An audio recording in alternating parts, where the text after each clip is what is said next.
ये जो देश है ये प्रजातांत्रिक और सेकुलर देश है, लेकिन जब इसमें मेजॉरिटी से जुड़े गुंडे, मेजॉरिटी से जुड़े लोग हत्या करते हैं, बलात्कार करते हैं, तो उनको सजा दिलाना बहुत बहुत मुश्किल होता है। या दलितों के खिलाफ भी इसी तरह का होता है।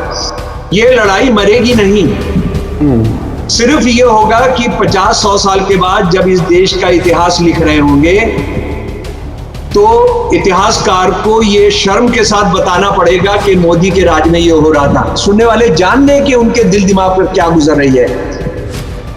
क्या इस देश की बच्चियों के साथ कभी भी बच्चियों को इंसाफ मिलेगा, जबकि एक पूरा डर और गुंडागर्दी का माहौल है? क्या ये बच्चियां हिम्मत नहीं हार जाएंगी एक एक करके? क्योंकि जस्टिस की लड़ाई में देर हो रही है और उसके नतीजे आप सामने देख रहे हैं। जो लोग ये कह रहे हैं ना कि ये बच्चियां पहलवान बिक गए, ये सब है, ये झूठ है। इन बच्चियों का सामना उस गुंडों के गिरोह से है जो हजारों कत्ल और बलात्कारों पर भी पर्दा डाल सकता है, उनको सम्मानित कर सकता है, उनकी सजाओं के अंदर छूट दे सकता है। ये वो गिरोह है।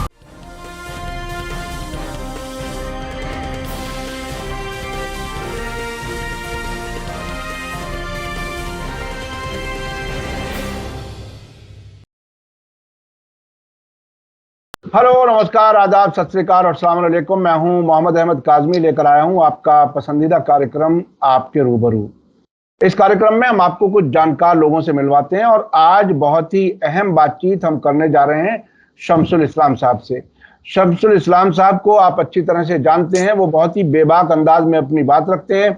वो दिल्ली यूनिवर्सिटी में पॉलिटिकल साइंस लंबे अरसे तक उन्होंने पढ़ाई है और बहुत जाने माने लेखक हैं, विचारक हैं।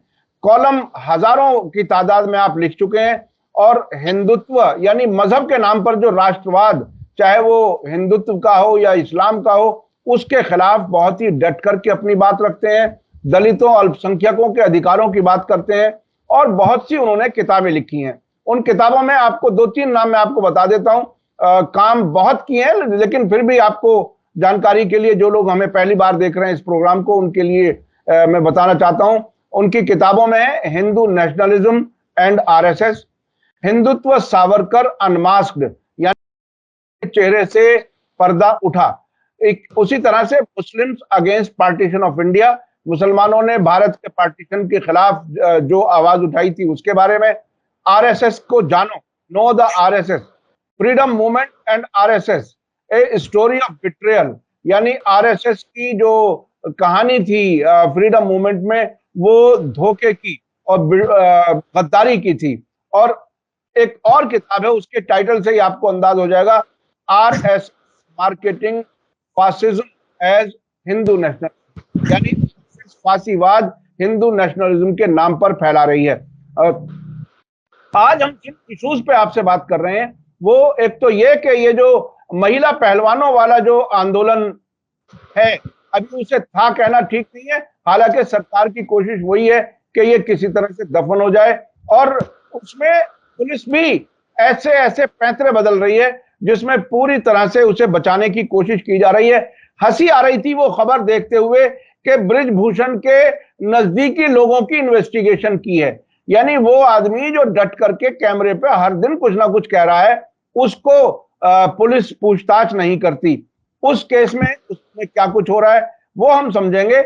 इसके अलावा पिछले दिनों एक खबर आई कि मोदी जी जिस स्कूल में पढ़े थे गुजरात में वादनगर में, उसको प्रेरणा स्कूल के तौर पर दोबारा ASI archaeological survey of India ने बहाल किया है और पूरे हिंदुस्तान के हर डिस्ट्रिक्ट से 2 सेलेक्टेड बच्चों को वहां ले जाया जाएगा, ये बताने के लिए कि देखिए इस स्कूल में मोदी जी पढ़े थे, इतनी महान शख्सियत इस स्कूल से पढ़ करके निकली थी।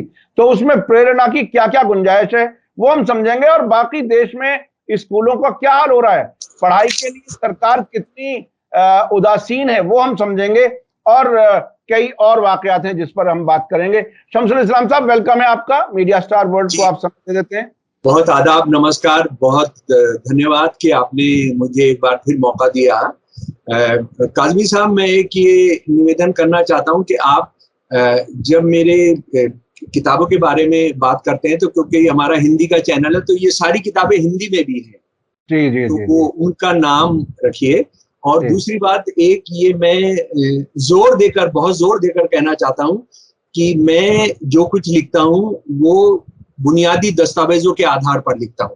यानी मैंने सावरकर पर जो किताब लिखी या आरएसएस पर जो किताब लिखी या गोलवलकर पर जो किताब लिखी या हिंदू राष्ट्रवाद पर जो किताब लिखी, मैंने उनके किसी आलोचक, किसी क्रिटिक की बात नहीं की है। उनके सारे दस्तावेज पेश किए हैं और मैंने अपने पाठकों के सामने रखे हैं कि आप तय कर लीजिए कि ये देशभक्त हैं, ये इंसानियत से भरे पूरे हैं या इंसानियत विरोधी हैं या देशद्रोही हैं।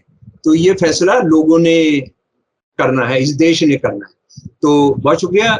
जो मैं सबसे पहले आपसे पूछना चाहता हूं कि जो ये महिला पहलवानों का जो आंदोलन इतने लंबे अरसे से चल रहा था, जिन्हें उखाड़ फेंका 28 मई को जंतर मंतर से, और उसके बाद ये भी कह दिया गया कि इंडिया गेट पर आप भूख हड़ताल नहीं कर सकते, और मेडल्स को गंगा में डालने की भी बात हुई, वहां बात अटकी, सतपाल मलिक ने बहुत कुछ कहा। इस सब के बाद इस वक्त अब क्या सूरत हाल है, क्या कुछ कर रही है? बात यह है कि इन बहादुर बच्चियों के साथ, और एक बहादुर पहलवान भी है इनमें, बजरंगी, उनके साथ जो कुछ हो रहा है ये इस देश में पहली बार नहीं हो रहा है। मोदी जी के राज में बहुत बार पहली बार हुआ है। मोदी जी के राज में 2002 के जो कातिल थे, जो हत्यारे थे, जो बलात्कारी थे, उनको कैसे बचाया गया, उनको किस तरह से बचाया जा रहा है, और ये मोदी से पहले किस तरह से 84 के कातिलों को बचाया गया।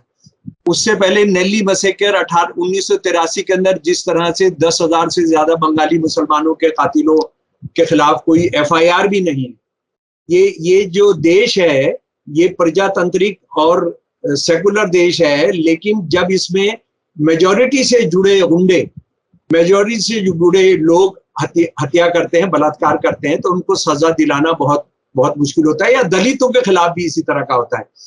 बिहार का एक केस मैं आपको बता रहा हूं कि 42 साल के बाद एक 92 साल के आदमी को दलितों में 10 लोगों को मारने पर अब उनको सजा हुई है उम्र कैद की। अब वो उम्र कैद 2-3 साल के अंदर वो चले आए। यानी 42 साल अगर कहीं पर लोग लड़ते भी रहे हैं तो उनका क्या हालत हुई है। आप हाशिमपुरा मरलियाना का आप जानते हैं कि सब छुट गए, है ना। ये बिल्कुल वही तरीका है मोदी साहब का, और मोदी साहब तो बुलडोजर के तरीके से करते हैं। मोदी साहब जो है वो घुमा फिरा के नहीं करते हैं, वो बुलडोजर के जरिए करते हैं। वो सुप्रीम कोर्ट को खरीद सकते हैं, सुप्रीम कोर्ट को सेट कर सकते हैं। तो वो हम उस बात को अच्छी तरह जानते हैं। और इस बात को नहीं भूलिए कि ये सेक्सुअल हैरेसमेंट का मामला मोदी साहब के सामने पहली बार नहीं आया है। एक इस देश का चीफ जस्टिस होता था, गोगाई उसका नाम था, गोगई या गोगाई जो भी नाम था, उस पर एक बच्ची ने, उसके दफ्तर में काम करने वाली बच्ची ने इल्जाम लगाया था। कैसे उस बच्ची को हैरेस किया गया, कैसे उसके जो रिश्तेदार जो दिल्ली पुलिस में थे उनको हैरेस किया गया, उससे वापिस कराया गया। और इस देश की जुडिशरी की मौत थी कि उस मुकदमे को सुनने के लिए जिसको सेक्सुअल हैरेसमेंट का केस था, वो चीफ जस्टिस खुद ही बेंच में बैठ गया। वो खुद ही बेंच में बैठ गया।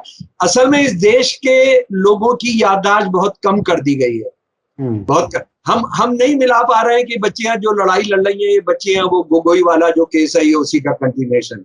देखिए क्या किया जा रहा है कि आप इन मामले को डिले करिए तो आधे बंदे तो बिक जाएंगे, आधे बंदे 1/3 मर जाएंगे, 1/3 बिक जाएंगे, जो बचेंगे उसके बाद वो पब्लिक मेमोरी से जा चुका होगा। आप उसको मैनेज कर लेंगे। देखिए ये लड़ाई मरेगी नहीं। सिर्फ ये होगा कि 50-100 साल के बाद जब इस देश का इतिहास लिख रहे होंगे तो इतिहासकार को ये शर्म के साथ बताना पड़ेगा कि मोदी के राज में ये हो रहा था। बिल्कुल जिस तरह से काज़मी साहब औरंगजेब के मुगल राज में जब ये बताया जाता है, मुगल राज को जिसको बहुत सारे लोग गोल्डन पीरियड बताते हैं, जब ये बताया जाता है कि एक ऐसा राजा था जो अपने बाप को जेल में डाल दिया था, जिसने अपने भाइयों को कत्ल किया था, जिन्होंने जो सुन्नी मत के धर्म मजहब इस्लाम मानने वाले जो किंगडम्स नहीं थी उनको खत्म किया था, तो शर्म आती है, शर्म आती है ना। नादिर शाह ने जब यहाँ सुनहरी मस्जिद के ऊपर बैठकर दिल्ली में कत्ले आम का हुक्म दिया था और उसमें हिंदू मुसलमान सब हजारों की तादाद में कत्ल किए गए थे, तो वो भी शर्म दिलाता है। वो उन्होंने बहुत बहादुरी का काम किया था, उस पर पर्दा भी डाल दिया था। औरंगजेब को कोई सजा नहीं हुई वो सब करने के लिए, नादिर शाह को कोई सजा नहीं हुई थी सबको करने के लिए, मोदी को भी कोई सजा नहीं होगी, मोदी साहब को भी कोई सजा करने के लिए। लेकिन जब इतिहास लिखा जाएगा इस देश का, तो आने वाली पीढ़ियां बहुत शर्म के साथ इसका जिक्र करेंगी।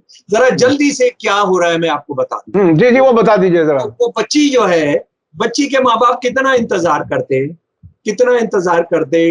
मैं ये कह रहा हूं टूट गए, क्योंकि उस बच्ची के बयान के बाद भी आप कैसे बाप का बयान मान सकते हैं कि ये हमने गुस्से में कह दिया था। अरे बच्ची का जो बयान है मजिस्ट्रेट के सामने, वो तो गीता से बड़ा है। बिल्कुल, वो तो उसकी हैसियत बाइबल कुरान के बराबर की है, यानी वो सच है, वो सच है। उसके बाद आप कैसे मान लेंगे। और आपने किसको लगाया है बातचीत के लिए? एक ठाकुर साहब को, एक ठाकुर साहब को बचाने के लिए ठाकुर साहब को आपने लगाया है। और वो ठाकुर साहब जो ये कह चुके हैं कि जो मोदी साहब के खिलाफ करेगा उसको गोली मारो साले को, आप ये कह चुके हैं। आपको मोदी साहब पूरे आरएसएस बीजेपी में एक औरत नहीं मिली, एक औरत नहीं मिली इन बच्चियों के साथ बातचीत करने के लिए। आपने वीमेंस कमीशन जो है उसकी अध्यक्ष को नियुक्त नहीं किया आपने। शर्म नहीं आती है आपको, शर्म नहीं आती है। लेकिन आगे जब इतिहास लिखा जाएगा तो उस इतिहास को पढ़ने वाले लोगों को शर्म आएगी उस इतिहास के। और अभी से आप जानते हैं कि आरएसएस से की गोद में बैठा हुआ क्या बिका हुआ जो मीडिया है वो तो खत्म हो गया, ये सब था। लेकिन अच्छा, अनुराग ठाकुर को भी जो भेजा गया, वो तो एक ऐसा हुआ कि तय किया गया कि अब इन्हें भेज दो, नहीं तो ये आंदोलन तो इतने दिन से चल रहा था। ये स्पोर्ट्स मिनिस्टर थे, तो इनकी जिम्मेदारी थी कि शुरू में ही आके बात करते। लेकिन शुरू में तो इसने कह दिया था ना कि ये सब अपना काम करेगा और कोई गिरफ्तारी की जरूरत नहीं है। इसने कह दिया था ना कोई गिरफ्तारी की जरूरत नहीं है। अच्छा, एक चीज मैं आपको करेक्ट करना चाहता हूँ काजमी साहब, ये जो बंदा है, ये जो जिस पर हैरेसमेंट का वो है, उसके साथ पूछताछ हो चुकी है, उसके बावजूद गिरफ्तार नहीं किया गया। और देखिए ये बच्चियां किस मानसिक उससे जा रही हैं, बदकिस्मती से इंडियन एक्सप्रेस ने विनेश फोगाट का कल का एक जरा सी जगह में दिया है। ये मैं आपको पढ़कर सुनाना चाहता हूं, और जान लें मीडिया स्टार वर्ल्ड के सुनने वाले, जान लें कि उनके दिल दिमाग पर क्या गुजर रही है। क्या इस देश की बच्चियों के साथ कभी भी बच्चियों को इंसाफ मिलेगा जबकि एक पूरा डर और गुंडागर्दी का माहौल है?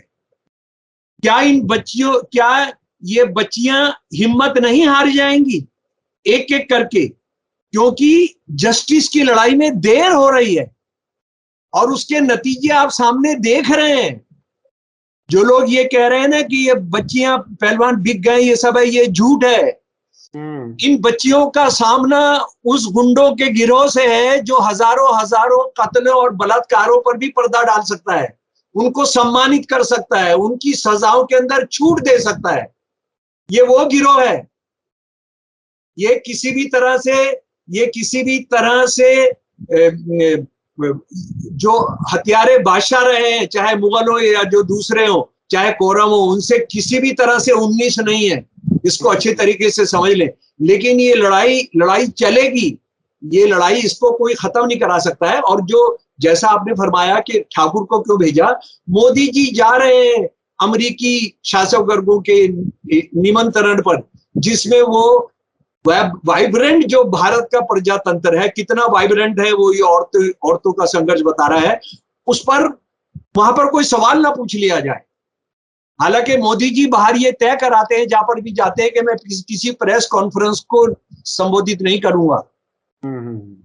किसी प्रेस कॉन्फ्रेंस को भारत में भी नहीं करते, बाहर भी वो ये तय कराते हैं मैं संबोधित नहीं करूंगा। और मोदी जी की जरूरत अमेरिका को इसलिए है क्योंकि ये दुनिया का सबसे बड़ा हथियारों का खरीदार बना हुआ है उनका। वो उनको और कुछ और किसी की जरूरत नहीं है, और कोई फायदा नहीं है। अमेरिका तो दुनिया भर में अपने हथियार बेचने के लिए, जंगें कराने के लिए, कत्लेआम कराने के लिए, वो तो बहुत ही उसका एक रिकॉर्ड है बाकायदा। दुनिया में कितने मुल्कों को तबाह किया है। अच्छा, मैं अब उस पे आना चाहता हूँ, ये प्रेरणा स्कूल का क्या है? ये मोदी जी के स्कूल को ऐसा प्रेरणा स्रोत क्या है मोदी जी का? देखिए, मैं एक बात बताऊं, अगर भारत में, मैं एक चीज याद दिला रहा हूं आपको, जिस तरह से डोनाल्ड ट्रंप जब हुकूमत में आए तो उसके बाद वॉशिंगटन पोस्ट हर महीने ये बताता था कि कितने झूठ बोल चुके हैं डोनाल्ड ट्रंप। हमारे यहाँ भारत में अगर कोई ऐसा मीडिया होता, हिम्मत करता कोई, और ये झूठ गिनवाता, तो शायद कितने, और अब तो बहुत ही आम है, 15 करोड़ और 15 लाख हर एक को मिलेंगे वगैरह वगैरह, बहुत सी चीजें झूठ सामने आ चुके हैं। अब कौन सी ऐसी चीज है जिससे प्रेरणा ली जाए? मोदी जी में कौन सी वो खूबियां हैं जो उस स्कूल ने पैदा की और उस स्कूल को ले जाकर के दिखाया जाएगा, बच्चों को ले जाया जाएगा? अगर वहां से मोदी जी से प्रेरणा ले ली तो ये देश जो 50-60 साल चलेगा उससे पहले खत्म हो जाएगा। लेकिन वो लोग समझते हैं प्रेरणा का। एक जरा सा समझ लें, मोदी जी आते हैं एक जगह से, वादनगर उसकी वो जगह है, और ये एक ऐतिहासिक टाउन है। ये ऐतिहासिक टाउन है। कहा जाता है कि इसका 1800 या जरा मैं भूलूं, 1800 या 2800 वर्ष पहले, 28,000 वर्ष पहले, 18,000 या 28,000 वर्ष पहले का ये वो है। और इसमें मोदी जी यहाँ पैदा हुए। मोदी जी कोई 28,000 साल पुरानी चीज नहीं है, कोई ऋषि मुनि नहीं है, वो अभी के हैं, लेकिन वो वहां पैदा हो गए। और उस शहर के बारे में एक बात मेरे प्यारे दोस्तों अच्छी तरह समझ लो कि अभी जो आर्कियोलॉजिकल सर्वे ऑफ इंडिया है, वो असल में क्या कर रहा था, उसका रेनोवेशन कर रहा था मोदी जी के लिए। मोदी जी 5-6 बार वहां एमएलए का चुनाव जीते हैं, और कहा जाता है कि वहीं के रेलवे स्टेशन पर उनका परिवार जो है चाय बेचता था। हालांकि मोदी जी फोटोग्राफी के इतने शौकीन है, पर उस जमाने का एक भी फोटो नहीं है, यानी उनके ना चाय के स्टॉल का है। और आप जानते हैं कि उस जमाने में चाय का स्टॉल जो है एक बहुत बड़ी चीज होता था शहर के अंदर। यानी 70, 80, 90 साल पहले चाय का स्टॉल जो था, वो अगर आपके पास चाय के स्टॉल का ठेका है तो आप शहर के बड़े आदमी माने जाते थे। आप शहर, क्योंकि शहर के अंदर जितनी दावत वगैरह होती थी, ये सब होती थी, उसमें उनको कैटरिंग का काम उनको ही मिलता था। मैं कुछ हेरिटेज रेलवे स्टेशन की वहां के चाय के स्टॉल्स देखकर आया हूँ, यूपी के अंदर, बॉम्बे के अंदर, कि वो चाय के स्टॉल का क्या शान होती थी, उनकी क्या शान होती थी। तो ये खैर उनका कोई फोटो नहीं हो भी सकता है, क्योंकि वो जरूरी नहीं कि वो रखा भी गया हो या किसी ने फाड़ फेड़ कर फेंक दिया हो। तो ये वहां का जो खुदाई की गई, उस खुदाई में वो पूरा का पूरा बौद्ध शहर निकल रहा है। अच्छा, वो हिंदू अवशेष नहीं मिल रहे हैं वहां से, वो पूरे के पूरे बौद्ध अवशेष निकल रहे हैं वहां पर। तो इसको जरा सा समझ लीजिए आप। तो खैर, ये वहां पर मोदी जी जिस स्कूल में पढ़े उसका नाम प्रेरणा नहीं था। वो कहा जाता है कि 19वीं शताब्दी के अंदर बना था, 19वीं शताब्दी के अंदर वो स्कूल बना था, और 19वीं शताब्दी के अंदर बहुत स्कूल बने थे। मैं जिस स्कूल एंग्लो अरबिक के अंदर पढ़ा, वो भी 19वीं शताब्दी के शुरू में बन गया था। वो पूरे इंडिया का कहते हैं कि सबसे पहला स्कूल भी माना जाता है बाकायदा। तो वो हम आ जाएं फिर प्रेरणा पर। तो ये प्रेरणा जो था, ये जो स्कूल था, ये स्कूल को एजुकेशन डिपार्टमेंट ने नहीं रेनोवेट किया है, इसको रेनोवेट किया है archaeological survey of India. Archaeological survey of India का क्या लेने देना भाई इससे? आप ये क्या इकलौता स्कूल है जो 19वीं शताब्दी में बनाया गया था? इस देश के अंदर अंग्रेजों ने हजारों स्कूल बनाए, मुसलमान राजाओं के बनाए हुए सैकड़ों स्कूल हैं जो उस जमाने के हैं। तो क्या उस सब का भी रेनोवेशन करेंगे आप? लेकिन क्योंकि वहां मोदी जी आज राज किया, तो इसलिए प्रेरणा हो गया। और प्रेरणा में वो क्या करेंगे कि मातृभाषा और स्थानीय भाषा में बदलाव लाने का अमल सिखाएंगे, और प्रेरणा का मतलब होता है तरगीब देना, हौसला देना। ठीक है जी, वहां पर ये हौसला दिया जाएगा। अच्छा, 2-3 बड़े गंभीर सवाल हैं काजमी साहब और मेरे सुनने वाले प्यारे दोस्तों। हाँ, वो सवाल ये है, आजादी के 75 साल के बाद मोदी जी के लगभग 10 साल का राज पूरा होने जा रहा है। इस देश के अंदर जो 750 डिस्ट्रिक्ट्स हैं, हजारों जो स्कूल हैं, बहुत बड़े बड़े स्कूल हैं, बहुत नामी गिरामी स्कूल हैं, ऋषि मुनियों के बनाए हुए स्कूल हैं, मौलवियों के बनाए हुए स्कूल हैं, अंग्रेजों के बनाए हुए स्कूल हैं, उनमें से एक भी प्रेरणा का स्रोत और प्रेरणा का स्कूल नहीं है। 75 साल की आजादी के बाद, मोदी जी की 10 साल की आजादी के बाद एक स्कूल मिला है 750 डिस्ट्रिक्ट में जहां प्रेरणा दी जाएगी। और 750 डिस्ट्रिक्ट से, हर डिस्ट्रिक्ट से 2-2 बच्चा एक एग्जाम या वगैरह के जरिए लाया जाएगा, वो वहां रहेगा, उसका खर्चा पूरा सरकार उठाएगी।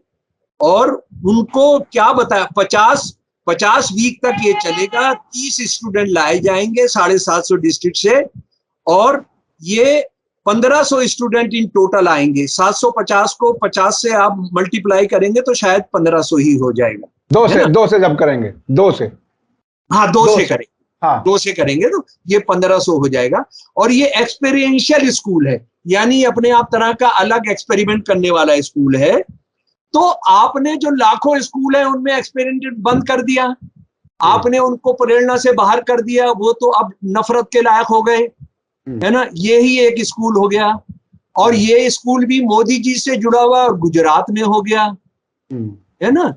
आरएसएस का कोई स्कूल इसमें नहीं आया प्रेरणा के तौर पर, विश्व हिंदू परिषद का कोई स्कूल नहीं आया जी, उनका कोई स्कूल नहीं आया जी। अब जरा ये आपने देख लिया, ये आपने हेडिंग बटोर ली, आपने स्टोरी बना दी। अब जरा इस देश के स्कूलों का हाल सुन लीजिए। सरकारी आंकड़े, सरकारी आंकड़े मैं आपके सामने रख रहा हूं, मेरे दोस्तों। इस देश के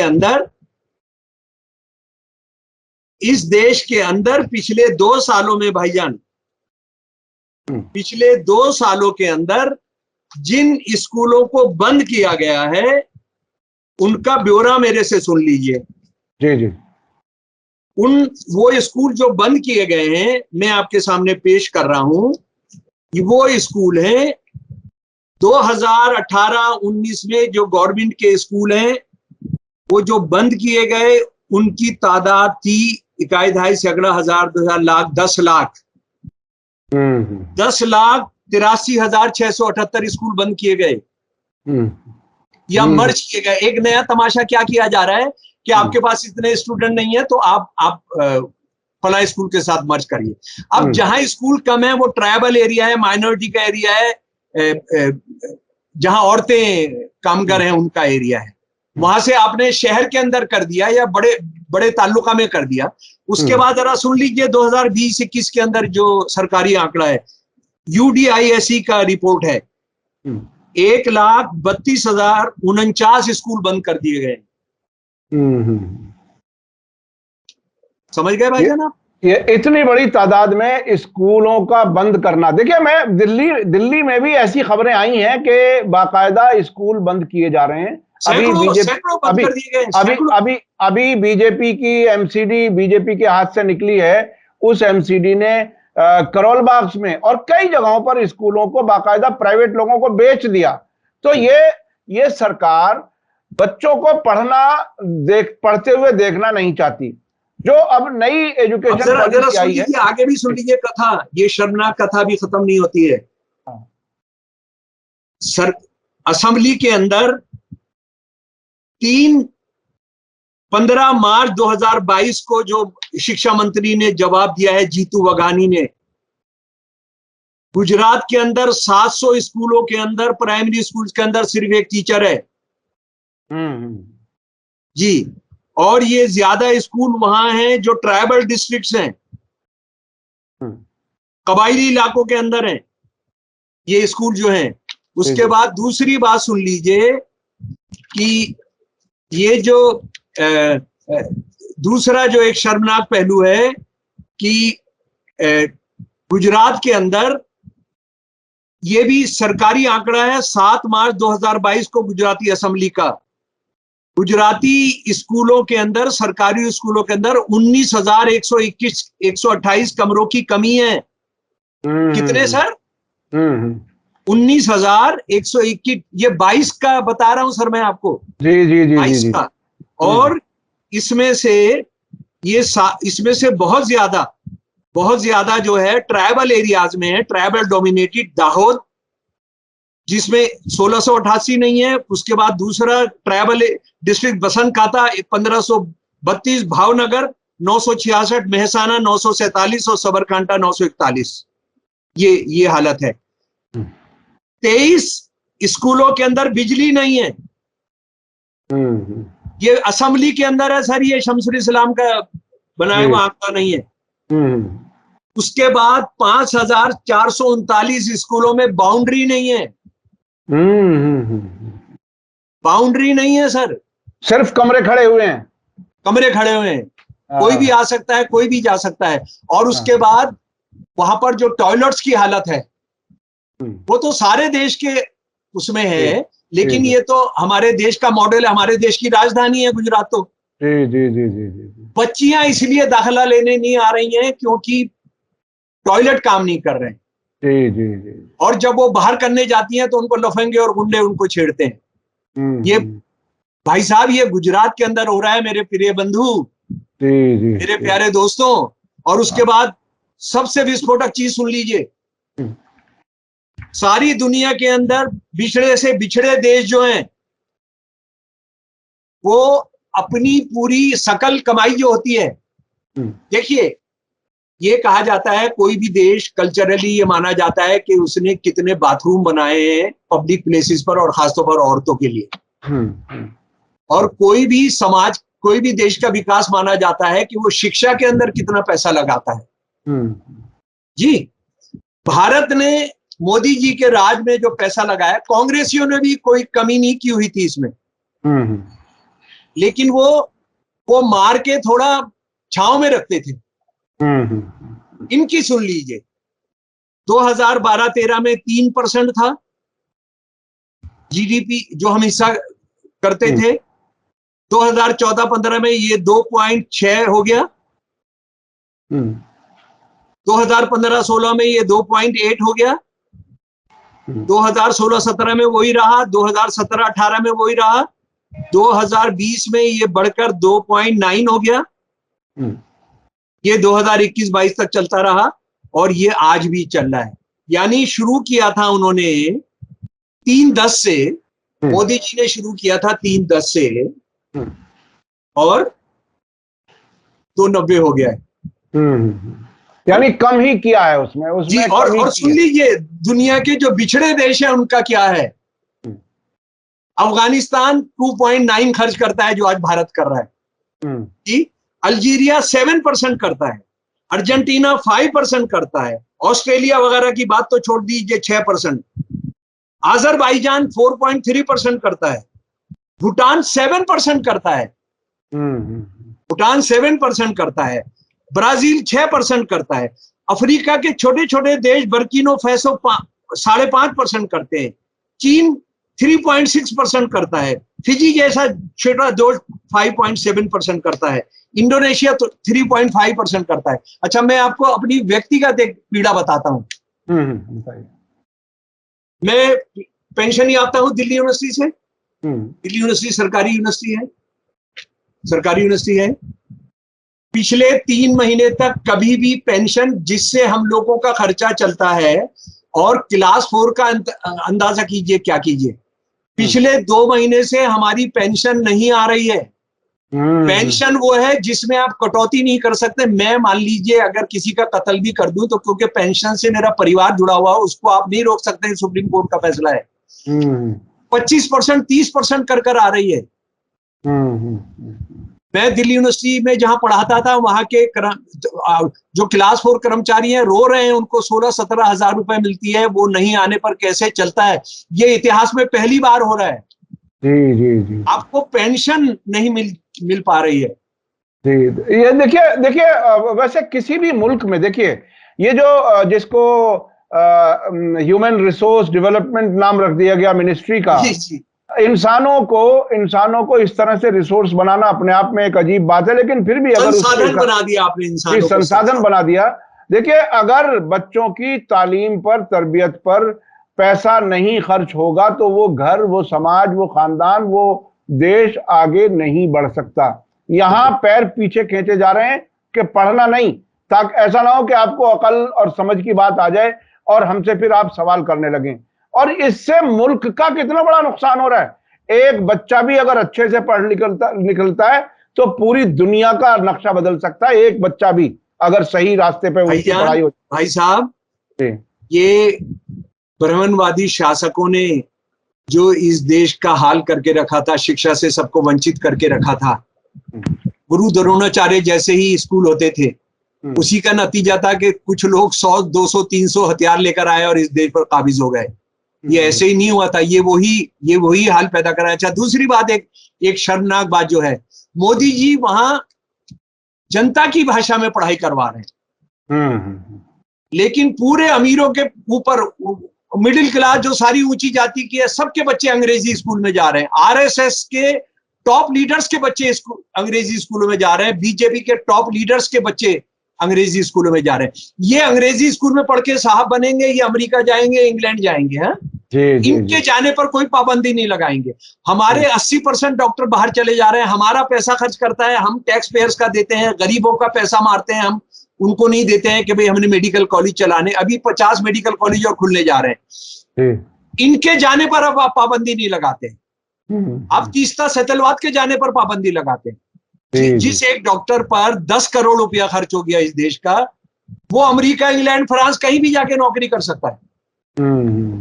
और बाकी आम बच्चों को कह दिया कि लोकल जबान में पढ़ो और बस वहीं रहो, उससे आगे की बात मत सोचो, संस्कृत पढ़ो या आखिरी बात ले लें जो हिंदुत्व सबसे शर्मनाक रूप में आपके सामने है। जी, यानी इस देश में जो कुछ हो रहा है, आप यकीन मानिए कि मैंने बहुत बुरा कुछ देखा है, बहुत बुरे ख्वाब देखे हैं। इसकी आजकल मैं बहुत बात कर रहा हूं, बहुत बुरे ख्वाब देखे हैं, लेकिन मैंने कभी ख्वाब में नहीं सोचा था कि इस देश के अंदर ये कुछ होगा। अभी बालासोर के अंदर एक बहुत दर्दनाक हादसा हुआ है, और उसके अंदर आप जानते हैं कितने लोग मारे गए, कुछ पता ही नहीं है। और इतना शर्मनाक काम हमारे नेताओं ने किया कि जब वो हादसा हुआ, जिस वक्त पूरा राहत का काम, लोगों को जिंदगियां बचाने का, लाशों को निकालने का काम किया जा रहा था, हमारे देश के प्रधानमंत्री मौका वारदात पर पहुंच गए और कैसे 24 घंटे पूरे काम का सत्यानाश किया होगा, आप उसका अंदाजा कर सकते हैं, क्योंकि उनकी सिक्योरिटी में लोग जुटे होंगे।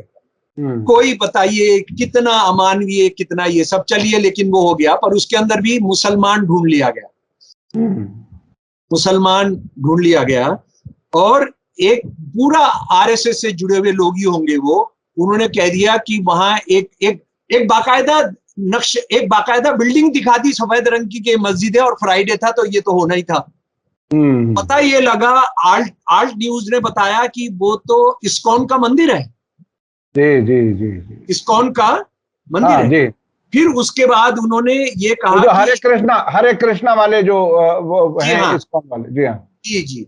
जो, और उसके बाद ये कह दिया कि वहां का जो स्टेशन मास्टर था, उसका नाम मोहम्मद शरीफ था। देखिए कितना सब ढूंढ के ले आए, और ये हो गया कि मुसलमानों ने करवाया है। और वहां पर कोई स्टेशन मास्टर है ही नहीं, assistant station master SB Mohanty हैं। एसबी मोहंती हैं वो। अच्छा, उसके बाद दूसरा पहलू देखिए, ये उत्तरकाशी में जहां पे पूरे जमीन धसे और ये सब हुआ, तमाम हजारों हिंदुओं को बाहर आना पड़ा, है ना, वो चल रहा था। अभी हम इस बात को भी नहीं भूले, और वो आंदोलन चल रहा है कि अंकिता भंडारी के कातिल कौन है। वो आरएसएस बीजेपी से जुड़े हुए लोग हैं, और उससे मसाज कराना चाहते थे बीजेपी के वीआईपी को। उसका कातिलों का नहीं पता। लेकिन वहां पर क्या हुआ, एक गांव है पुरोला गांव के अंदर एक हिंदू और मुसलमान क्रिमिनल एक 14-15 साल की बच्ची को लेके जा रहे थे, जो दलित थी। उस पर पूरा मुसलमानों पर हमला हुआ, यानी हिंदू है, उसके अंदर जितेंद्र सैनी और उबैद खान। पूरा मुसलमान छोड़कर भाग गए, दुकानें अपने बंद कर दी। वैसे भी 10, 15, 20 दुकानें थी, लेकिन यहाँ जो धार्मिक मेले लगते हैं उसमें आसपास से मुसलमान भी आकर दुकान खोलते हैं। तो एक तीर से दो शिकार हो गए। मुसलमान दुकानदार बंद, मुसलमान दुकानें खत्म, वो दुकानें छोड़कर भाग गए। तो अब कौन खरीदेगा, कौन कब्जा करेगा? हम इस बात को जानते हैं, 84 के कत्लेआम के बाद सिखों की दुकानों पर किस तरह से कब्जा किया था। भाई साहब, मैं साक्षी हूं हिंदुए कैंप में कैसे सिखों की दुकानें जो करोड़ों का धंधा करती थी उन पर कैसे कब्जा किया गया था, और पुलिस उनके साथ थी। अच्छा, अब बात यह है, उसमें से ये जितेंद्र सिंह तो गायब हो गया, ठीक है जी। अच्छा, ये किस तरह से हो रहा है उसका आपको मैं एक उदाहरण बताता हूं कि एक मुसलमान गुंडे ने मुरादाबाद, वो तो आप छोड़ दीजिए, जो एक कोई हिंदू बच्ची को लाके मुसलमान गुंडे ने यहाँ कर उसको रख के उसके कत्ल किया था, टुकड़े फेंके थे, वो महाराष्ट्र वाला था जी, अभी मुरादाबाद में हुआ। हाँ। यानी अभी इल्जाम लगाए ये सब है, लेकिन हम मान लेते हैं वो सच है, ठीक है, सच है। पूरा बजरंग दल के लोगों ने जाके हमला बोला, ये सब किया, और कि उसको ये लव जिहाद है। लेकिन ये लव जिहाद अभी बॉम्बे से जो खबर आ रही है, 25 साल की औरत को एक 45 साल के 55 साल के आदमी ने क्या किया है, दोनों हिंदू हैं। उसके बाद एक दूसरा पहलू देखिए, अभी चांदनी चौक के इलाके के अंदर फराज खाना के आसपास या कहीं पर एक मुसलमान बच्ची एक हिंदू लड़के के साथ लिव इन रिलेशनशिप में रहती थी। रूही उस बच्ची का नाम था, और लड़के का नाम क्या था भाई साहब? जी, लड़के का नाम है पवार कुछ है, ये विनीत पवार, विनीत पवार। हाँ। उसके टुकड़े टुकड़े किए हैं, उसको फेंक कर आए हैं।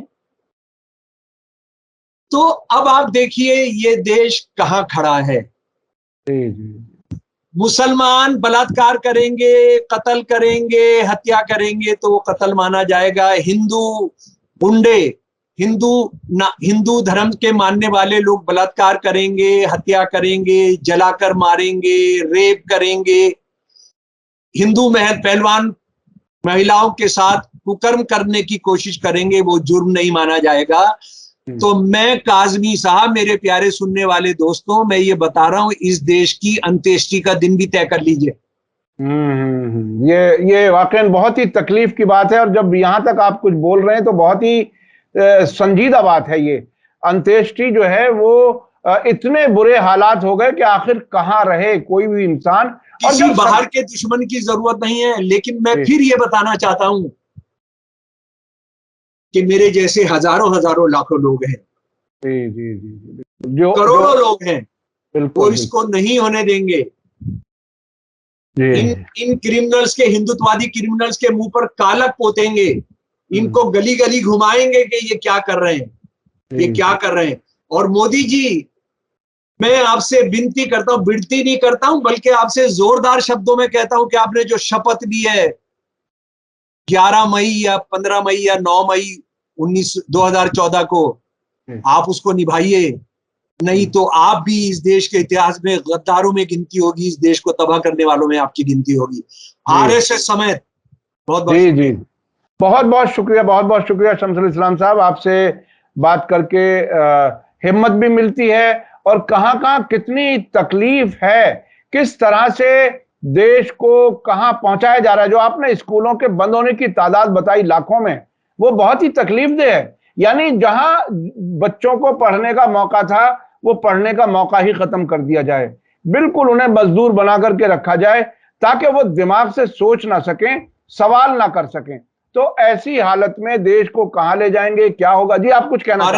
हमारा देश का माना हुआ educationist professor Anil Sadgopal, science के आदमी, जो आज इस दुनिया का सबसे बड़ा स्कूल एजुकेशन का माहिर है।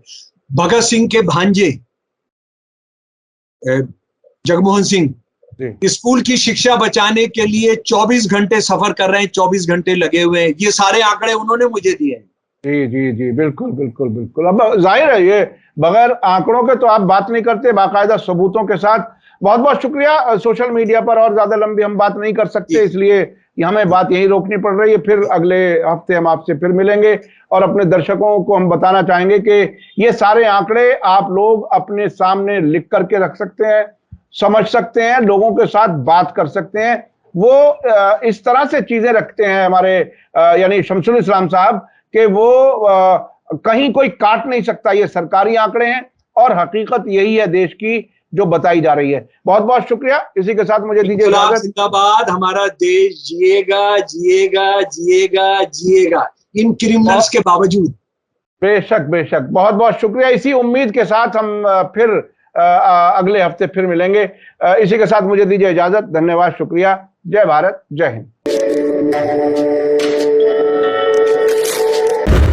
मीडिया स्टार वर्ल्ड के और वीडियो देखने के लिए हमारे चैनल को सब्सक्राइब करें और सीधे नोटिफिकेशन पाने के लिए बेल आइकन दबाएं। और अगर हमारी खबर सच्ची और अच्छी लगे तो अपने व्हाट्सएप, इंस्टाग्राम, फेसबुक और ट्विटर अकाउंट पर जरूर शेयर करें।